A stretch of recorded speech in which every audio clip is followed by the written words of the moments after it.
اچھا، تو آج ہم ایران اور اسرائیل کے تعلقات پر ایک گہری نظر ڈال رہے ہیں، خاص طور پر جون 2025 کی جو تازہ صورتحال ہے اس پر۔ ہمارے پاس Iran and Israel a precarious balance نامی دستاویز کے کچھ اہم حصے ہیں، تو کوشش ہوگی کہ اس پیچیدہ منظر نامے کو سمجھا جائے۔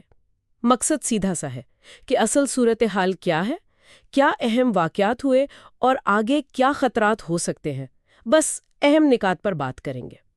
اور ذرائع کے مطابق فی الحال کوئی کھلی جنگ تو نہیں ہو رہی، لیکن تناؤ وہ تو بہت زیادہ ہے۔ جی بالکل، اور یہ تناؤ جیسا آپ نے کہا کوئی آج کی بات نہیں ہے۔ یہ دشمنی تو کئی دہائیوں پرانی ہے۔ اس کی بنیاد میں نظریاتی اختلافات ہیں، پھر ایران کی طرف سے اسرائیل مخالف تنظیمیں جیسے حزب اللہ ہے لبنان میں، حماس ہے غزہ میں، ان کی حمایت، اور ظاہر ہے ایران کا جوہری پروگرام جس پر اسرائیل کو شدید تحفظات ہیں۔ یہ سب مل کر اس کشیدگی کو بڑھاتے رہیں۔ صحیح، لیکن اپریل 2024 میں کچھ بہت مختلف ہوا۔ وہ ایک اہم موڑ تھا، ہے نا؟ مطلب تاریخ میں پہلی بار ایران نے براہ راست اسرائیل پر میزائل اور ڈرون سے حملہ کیا۔ یہ واقعی ایک، آپ کہہ سکتی ہیں، ایک گیم چینجر تھا ایک طرح سے۔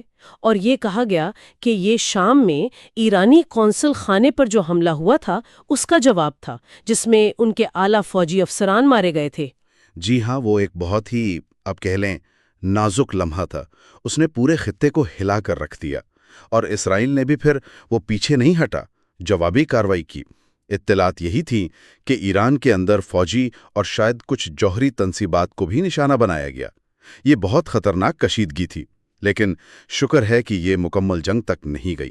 ہاں، یہ بہت اہم بات ہے۔ اس کے بعد پھر عالمی سطح پر کافی رد عمل آیا۔ مئی 2024 میں ہم نے دیکھا کہ اقوام متحدہ، چین، روس، امریکہ، یورپی یونین سب نے زور دیا کہ بس کریں، کشیدگی کم کریں۔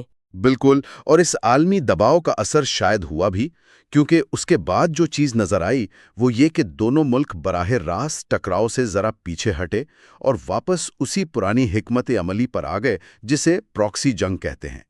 یعنی براہ راست لڑنے کے بجائے ایک دوسرے کے اتحادیوں یا خطے میں موجود گروہوں کے ذریعے مقابلہ کرنا۔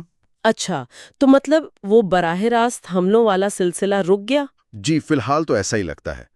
اسرائیل نے شام اور لبنان میں ایران سے جڑے گروہوں پر حملے جاری رکھے ہیں، اور ایران نے اپنی توجہ اسرائیل کے ارد گرد جو گروہ ہیں انہیں مزید مضبوط کرنے پر لگا دی۔ شاید وہ جو اپریل والا تجربہ تھا نا، اس نے دونوں کو یہ دکھا دیا کہ براہ راست جنگ کتنی غیر متوقع اور مہنگی پڑ سکتی ہے۔ تو اب ہم جون 2025 میں ہیں، رپورٹس کیا بتا رہی ہیں؟ کیا صورتحال قابو میں ہے؟ دیکھیں، قابو میں کہنا ذرا مشکل ہے۔ تناؤ برقرار ہے، دونوں ممالک ہائی الرٹ پر ہیں، خاص طور پر یہ جو سائبر حملے ہو رہے ہیں بار بار۔ شام میں جھڑپیں تو چلی رہی ہیں، اور ایران کے حمایت یافتہ جو ملیشیا گروہ ہیں ان کی سرگرمیاں بھی بڑھ رہی ہیں۔ اور اسرائیل کی طرف سے بھی تیاری نظر آتی ہے، شاید لبنان میں حزب اللہ یا غزہ کی طرف سے کسی نئے محاذ کے لیے۔ جی، اور ان سب میں ایک چیز جو سب سے زیادہ فکر کی بات ہے وہ ہے جوہری معاملہ۔ کچھ رپورٹس اگرچہ غیر مصدقہ ہیں، وہ یہ کہتی ہیں کہ ایران نے یورینیم کو کافی زیادہ افزودہ کر لیا ہے، مطلب ہتھیار بنانے کے درجے کے قریب۔ یہ نہیں کہ ہتھیار بنا لیا ہے، لیکن وہ صلاحیت حاصل کرنے کے قریب پہنچنا، یہ بذات خود ایک بہت بڑا خطرہ ہے۔ اور اسرائیل نے تو بہت واضح کہا ہوا ہے کہ اگر انہیں پکا یقین ہو گیا کہ ایران بس جوہری ہتھیار بنانے ہی والا ہے تو وہ یک طرفہ فوجی کارروائی بھی کر سکتے ہیں۔ اوہ، یہ تو واقعی بہت سنگین صورتحال ہے۔ بالکل، اور یہ سمجھنا ضروری ہے کہ اس سب کا اثر صرف ان دو ملکوں تک نہیں رہتا۔ اس عدم استحکام سے عالمی تیل کی قیمتیں متاثر ہوتی ہیں، پورے مشرق وسطیٰ کی سیکیورٹی پر سوال اٹھتا ہے، اور بین الاقوامی سفارتکاری بھی آپ دیکھیں بہت مشکل ہو جاتی ہے۔ تو خلاصہ یہ ہوا کہ جون 2025 میں ایران اور اسرائیل کے بیچ کھلی جنگ تو نہیں، لیکن ایک بہت ہی پیچیدہ اور خطرناک قسم کی پراکسی جنگ جاری ہے۔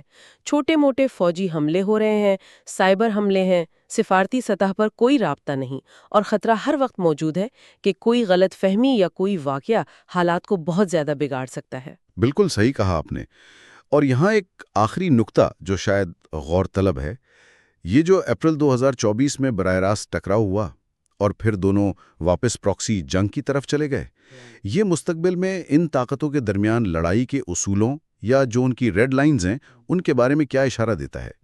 کیا اب یہ طے ہو گیا ہے کہ براہ راست جنگ سے ہر حال میں بچنا ہے، یا یہ صرف وقتی اقدام تھا؟ یہ ایک ایسا سوال ہے جس پر ہمیں نظر رکھنی ہوگی۔